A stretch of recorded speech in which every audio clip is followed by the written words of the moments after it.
diriwayatkan di suatu hadis, ada setan gemuk, setan kurus yang mendampingi kita masing-masing, atau namanya korinsu.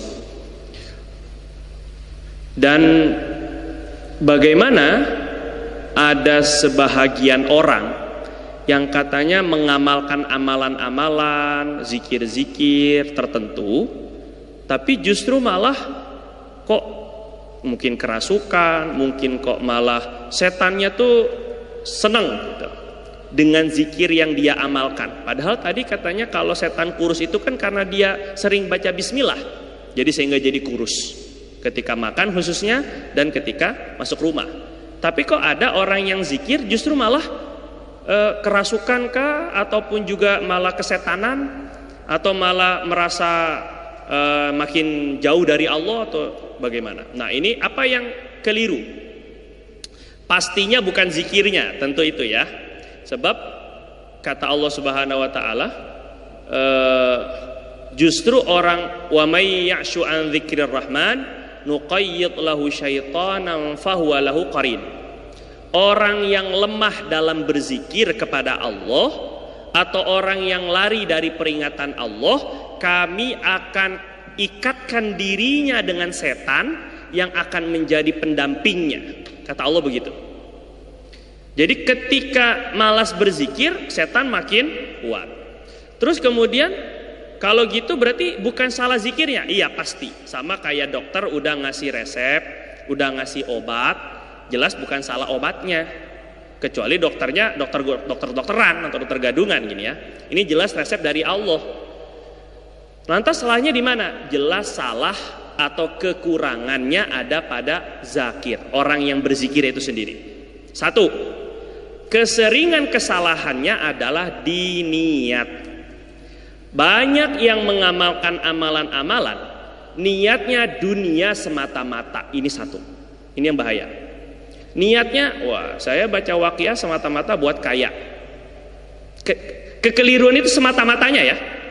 Jadi kalau kayanya itu sudah dijanjikan Rasul, gitu ya. Baca la ilaha illallahul malikul haqqul mubin, itu janji Nabi akan aman dari kefakiran, itu udah janji Nabi, gitu ya.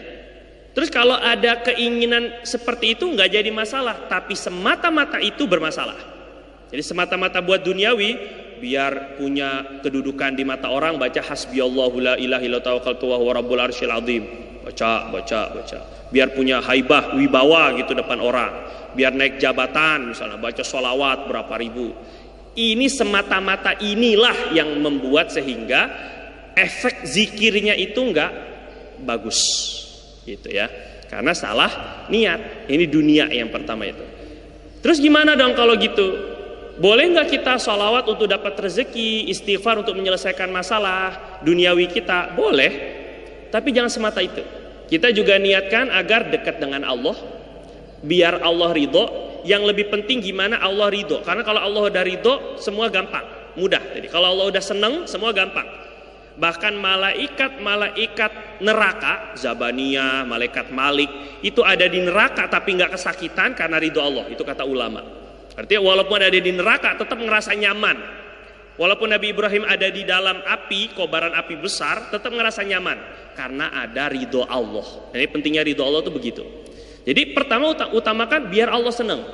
Kalau sholawat biar dekat sama Rasul, biar kita dapat syafaat Rasul. Jadi diniatkan juga akhiratnya, dan itu lebih dominan. Adapun niat-niat itu duniawi sampingan.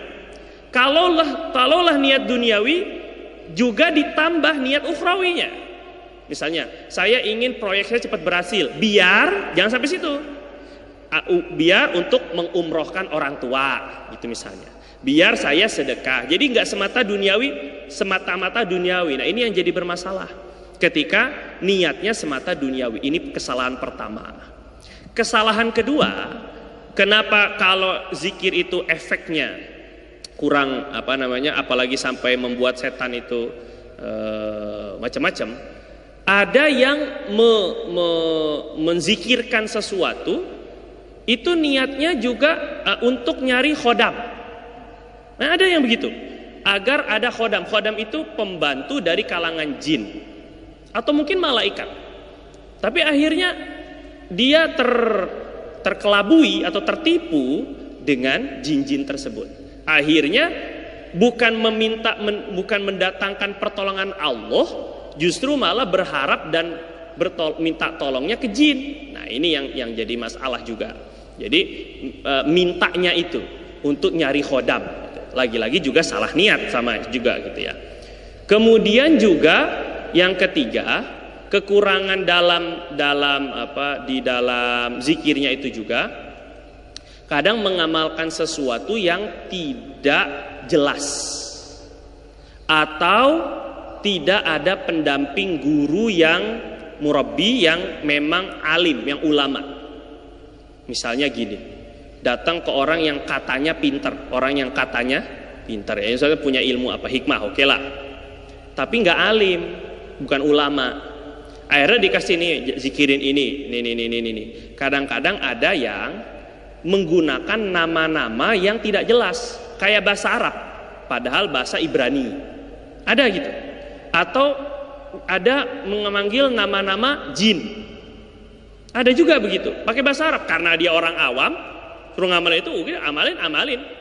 Nah, terus kemudian akhirnya malah ngundang jin karena memang yang dipanggil nama jin. Gitu. Itu juga ada kesalahannya dari sana. Jadi dari sudut zikirannya. Makanya Imam Ibnu Hajar dalam fatwa ini fatwa hadisiyah, dalam kitab Al-Fatawa Al-Hadithiyah, Imam Ibnu Hajar Al-Haythami, beliau katakan, kita mempelajari, kalaulah ada orang yang belajar ilmu hikmah gitu ya, ilmu-ilmu yang seperti itu disyaratkan bacaannya memang tidak ada yang bertentangan dengan syariat. Selain niatnya tentunya. Tadi bacaannya itu tidak ada yang bertentangan dengan syariat. Nah, tahu bertentangan atau tidak dari mana? Harus ulama. Gitu. Nggak bisa sendiri kan? Bukan dia kira-kira, enggak begitu. Walaupun situ ada nyebut nama-nama Allah, tapi kalau ternyata ada, bahkan kata beliau, kalau ternyata ketika ditelusuri ada kalimat yang nggak jelas, nggak paham, itu, maka tidak boleh diamalkan. Nah, ini contohnya. Dari sanalah bang, sehingga ada zikir yang mengundang jin atau korin tadi. Yang lain mungkin ada?